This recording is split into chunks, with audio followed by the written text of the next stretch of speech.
Getting past the giggle test requires some kind of story or a more detailed account of why the public should allow you to use assets entrusted to you in the particular way you have in mind for the particular purpose you have in mind.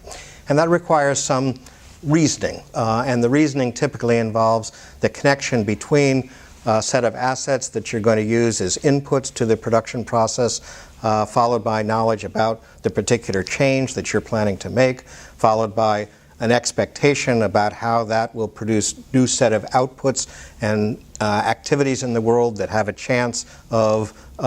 interacting with clients in a way that could actually produce the desired social results. And there are a lot of different words that are used to describe the process of reasoning about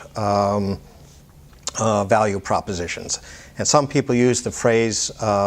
that you should construct a logic model. Other people use the phrase construct a theory of change. Economists like to talk about the concept of a production function in which we're trying to understand the relationship between a particular set of inputs and a particular set of outputs, which in the case of business is often a set of products and services. But in the case of the government, we often have to go beyond the outputs at the boundary of the organization and to see how those outputs accumulate in the individual transactions that we're having and how the bundle of individual transactions add up to a significant social change. So the figure that we have in front of you displays sort of a very simple model of this process, and we'll call this the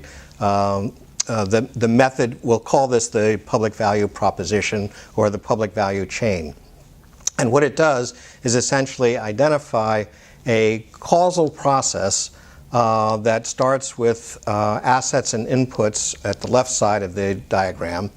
imagines how those assets would be deployed in a particular set of activities prescribed by policies and procedures and taking advantage of labor and skill and technologies, etc., to produce a particular set of outputs, and the outputs are a particular part of the activities of the organization, the part of the activities of the organization that have a direct connection to the world that they're trying to change, right? And those outputs,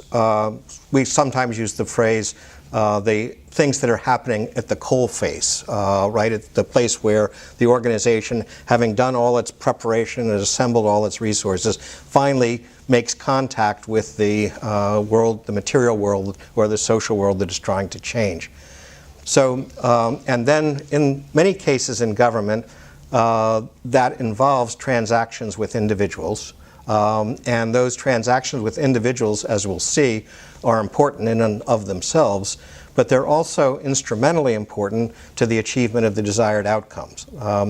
So with that basic model in mind, let's go back through and look in a little bit more detail at each of the pieces of that.